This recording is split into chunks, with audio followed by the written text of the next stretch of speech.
Japan का visit visa आप Pakistani passport पर किस तरीके से हासिल कर सकते हैं। और न्यू अपडेट्स के मुताबिक क्या जापान का विजिट वीजा अभी ओपन है या क्लोज हो चुका है। अस्सलाम वालेकुम, welcome to my YouTube channel visa cultural vlogs. Visa cultural vlog साथ मैं हूं आपका दोस्त ईशान सदीक। अगर अभी तक आपने हमारा यूट्यूब चैनल सब्सक्राइब नहीं किया तो आपसे रिक्वेस्ट है हमारा यूट्यूब चैनल सब्सक्राइब कर लें और साथ में बेल आइकन लाजमी प्रेस कीजिएगा ताकि आने वाला जो भी व्लॉग हो, वीजा इंफॉर्मेशन हो, वो आपके पास टाइम बाय टाइम पहुंच सके। आज के इस व्लॉग में हम बात करेंगे जापान विजिट वीजा के बारे में कि जापान का विजिट वीजा आप पाकिस्तानी पासपोर्ट पर किस तरीके से हासिल कर सकते हैं और जापान किस डेट से वीजा एप्लीकेशन एक्सेप्ट नहीं करेगा और कितने टाइम के लिए जापान की वीजा जो सर्विसेज हैं वो क्लोज हो जाएंगी और कौन सी कैटेगरीज की वीजा सर्विसेज क्लोज होंगी। अगर आप जापान का वीजा अप्लाई करना चाह रहे हैं या आपको इन्फॉर्मेशन चाहिए तो इस वीडियो को एंड तक देखिएगा ताकि सारी इन्फॉर्मेशन आपको इस वीडियो से मिल सकें। फर्स्ट ऑफ ऑल हम बात करते हैं जापान का वीजा अप्लाई करने के लिए आप डॉक्यूमेंट्स कहां पर सबमिट करवाते हैं। जापान का वीजा अप्लाई करने के लिए आपको डायरेक्ट जापान एम्बेसी जाना पड़ता है। शटल सर्विस के थ्रू आप जापान एम्बेसी में जाके अपने डॉक्यूमेंट सबमिट करवाते हैं। पहले आप वॉक इन जाके सबमिट करवा सकते थे, लेकिन उसके बाद प्रोसेस चेंज होने के बाद जापान एम्बेसी की आपको प्रॉपर अपॉइंटमेंट चाहिए होती है और जिस दिन आपकी अपॉइंटमेंट होती है आप पर्सनल अपीयरेंस पर एम्बेसी में जाके अपने डॉक्यूमेंट सबमिट करवाते हैं। शटल सर्विस आप जाते हैं, वहां से आपको टोकन मिलता है और देन उसके बाद आप आगे एम्बेसी में जाके अपने डॉक्यूमेंट सबमिट करवाते हैं। जापान का वीजा हासिल करने के लिए कोई इनविटेशन लेटर नहीं चाहिए होता। अगर आप बिजनेस वीजा अप्लाई कर रहे हैं तो आपको इनविटेशन लेटर चाहिए होता है। अदरवाइज आप नॉर्मल वे पर आपको जो सारे डॉक्यूमेंट्स होते हैं वो आप जापान की एम्बेसी में सबमिट करवाते हैं। नॉर्मल डॉक्यूमेंट्स में फर्स्ट ऑफ ऑल आपका आइडेंटिटी डॉक्यूमेंट्स आ जाते हैं, आपकी पासपोर्ट कॉपीज आ जाती हैं, आपके टैक्स के डॉक्यूमेंट्स आ जाते हैं, आपके सोर्स ऑफ इनकम आते हैं। अगर आप एडिशनल टाइज लगाना चाह रहे हैं तो आप एडिशनल टाइज भी लगा सकते हैं और देन उसके बाद आपको ट्रैवल के डॉक्यूमेंट्स रेडी करने पड़ते हैं। इसमें सबसे पहले जो आपका आइडेंटिटी डॉक्यूमेंट्स आते हैं उसमें आपका पासपोर्ट आपका 6 मंथ वैलिड होना चाहिए और एक ब्लैंक पेज होना चाहिए। आपका आईडी कार्ड, एफआरसी, आपकी 2 पिक्चर्स व्हाइट बैकग्राउंड के साथ और 6 मंथ से पुरानी पिक्चर एक्सेप्टेबल नहीं होती। आपकी पासपोर्ट कॉपीज, पासपोर्ट का फर्स्ट पेज, सेकंड पेज और जितने भी यूज पेजेस हैं वो आपको सारी कॉपीज लगानी पड़ती हैं। उसके बाद आपके टैक्स के डॉक्यूमेंट्स आते हैं जिसमें आपका एफपीआर, एनटीएन और लास्ट 2 से 3 साल के आपके टैक्स रिटर्न्स आते हैं। और देन उसके बाद आपके सोर्स ऑफ इनकम कि आप जॉब करते हैं या बिजनेस करते हैं।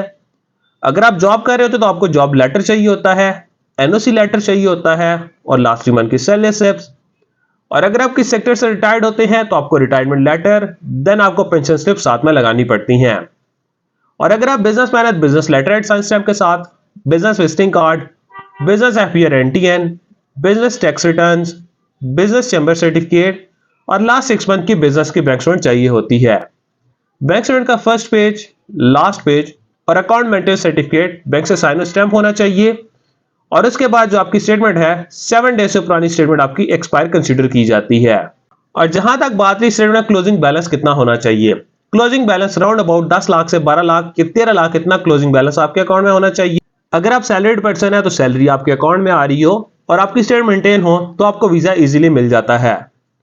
और उसके बाद आपके सपोर्टिंग डॉक्यूमेंट्स आते हैं या एडिशनल टाइज आ जाते हैं, जैसे आप प्रॉपर्टी डॉक्यूमेंट्स लगा सकते हैं, क्रेडिट कार्ड की स्टेटमेंट लगा सकते हैं, कोई रेंटल इनकम हो तो उसके डॉक्यूमेंट्स वो आपके सपोर्टिंग डॉक्यूमेंट्स में आते हैं कि आपकी प्रोफाइल को वो सपोर्ट करते हैं। एडिशनल टाइज की सूरत में वो लगा सकते हैं आप। और देन उसके बाद आपके ट्रैवल के सारे डॉक्यूमेंट्स आते हैं। जैसे फर्स्ट ऑफ ऑल आपको वीजा फॉर्म फिल आउट करना पड़ता है, आपकी ticket itinerary, hotel booking, travel health insurance, Covid plus travel health insurance आपकी होनी चाहिए, ट्रैवल प्लान आपको लगाना पड़ता है और वीजा कवर लेटर। तो ये सारे नॉर्मल डॉक्यूमेंट्स चाहिए होते हैं जो किसी भी कंट्री के लिए चाहिए होते हैं। वो आप सारी प्रोफाइल बना के जिस दिन आपकी अपॉइंटमेंट होती है आप पर्सनल अपीयरेंस पर एम्बेसी में जाकर अपने डॉक्यूमेंट सबमिट करवाते हैं। इसमें सबसे बड़ी बात यह है कि जापान एम्बेसी की जो विजिट वीजा फी है फ्री ऑफ कॉस्ट है। पाकिस्तानी पासपोर्ट पर आप जापान का फ्री वीजा हासिल कर सकते हैं, कोई इसकी फीस नहीं होती, कोई आपको ड्रॉप बॉक्स चार्जेस नहीं पेड करने पड़ते, कोई एम्बेसी फीस नहीं है। आप free of cost Pakistani passport पर वीजा हासिल कर सकते हैं। जब आप वहां पर डॉक्यूमेंट सबमिट करवाते हैं तो सब टाइम आपसे क्वेश्चन किए जाते हैं इंटरव्यू की सूरत में, आप उनका आंसर कर सकते हैं। और अगर एम्बेसी कोई डॉक्यूमेंट्स रिटर्न करती है तो उससे आपको कोई टेंशन नहीं होती कि उसमें वीजा डिसीजन पर कोई असर पड़ेगा। उसमें वो समटाइम आपके एडिशनल डॉक्यूमेंट्स आपको रिटर्न कर देते हैं, टैक्स रिटर्न 1 साल के रिटर्न कर देते हैं, पासपोर्ट कॉपी सम टाइम वो रिटर्न कर देते हैं, तो इससे कोई इश्यू नहीं होता और वीजा पे भी कोई इफेक्ट नहीं पड़ता। और जहां तक बात रही इसका प्रोसेसिंग टाइम कितना है, जापान के जब वीजा प्रोसेस स्टार्ट हुआ था कोविड के बाद, जापान एम्बेसी ने अपना नॉर्मल विजिट वीजा स्टार्ट किया था। 2 से 3 वर्किंग डेज के अंदर भी सम टाइम लोगों के वीजे लग के आए हैं।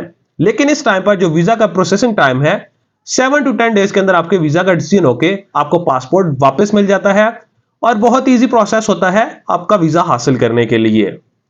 और अब हम बात करते हैं जापान का वीजा जो है किस डेट से क्लोज हो रहा है और किस टाइम तक वीजा क्लोज रहेगा।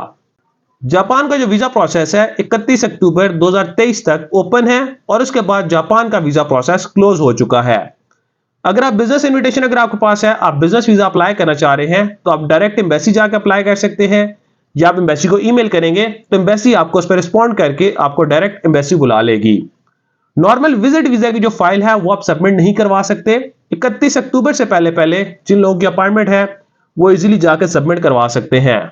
और अपॉइंटमेंट का स्केड्यूल भी इस टाइम पर वेबसाइट पर अपॉइंटमेंट का स्केड्यूल भी नहीं है। जैसे ही एम्बेसी अपना दोबारा प्रोसेस स्टार्ट करेगी, हम आपको वीडियो में या एक नोटिफिकेशन की सूरत में हम आपको बता देंगे कि जापान ने अपना प्रोसेस दोबारा से स्टार्ट कर दिया है और देन उसके बाद आपकी अपॉइंटमेंट का प्रोसेस भी दोबारा से स्टार्ट हो जाएगा। अपॉइंटमेंट आप प्रॉपर जापान एम्बेसी वेबसाइट से जाके वहां से वीजा सेक्शन में जाके अपॉइंटमेंट बुक कर सकते हैं। पहले ये होता था कि अगर अपॉइंटमेंट की स्लॉट ओपन हो, अपॉइंटमेंट की डेट होती थी तो आप बुक कर सकते थे, अदरवाइज डेट का स्केड्यूल आपके सामने आता था। लेकिन 31 अक्टूबर के बाद आपके वीजा के सारे सेक्शंस क्लोज हो जाएंगे, विजिट वीजा की आप प्रोफाइल सबमिट नहीं करवा सकेंगे। तो जैसे ही अपॉइंटमेंट्स ओपन होंगी या एम्बेसी प्रोसेस स्टार्ट करेगी तो हम आपको इस चीज के बारे में अपडेट कर देंगे। तो जो लोग जापान का वीजा अप्लाई करना चाह रहे हैं या जिन लोगों को वीजा इंफॉर्मेशन चाहिए और जिन लोगों को एक अच्छी प्रोफाइल रेडी करवाना चाह रहे हैं, तो स्क्रीन पर दिए कॉन्टैक्ट नंबर पर आप हमारे साथ रब्ता कर सकते हैं। और अगर आपको कोई और क्वेश्चन हो तो आप कमेंट बॉक्स में अपना क्वेश्चन टाइप कर सकते हैं, अदरवाइज आप व्हाट्सएप पे मैसेज हमें कर सकते हैं, तो उसका हम आपको इजीली रिस्पॉन्स कर देते हैं। और अगर आप हमारे ऑफिस विजिट करना चाह रहे हैं तो आप हमारे ऑफिस विजिट कर सकते हैं। हमारा office Islamabad blue area main D Chowk में नेशनल बैंक ऑफ पाकिस्तान के पास कमाल एक्सप्रेस एंड हॉलीडेज के नेम से है। अगर आप हमारे ऑफिस विजिट करना चाह रहे हैं तो आप हमारे ऑफिस भी विजिट कर सकते हैं ताकि हम आपको ट्रैवल से रिलेटेड बेस्ट सर्विसेज प्रोवाइड कर सकें। Thank you so much.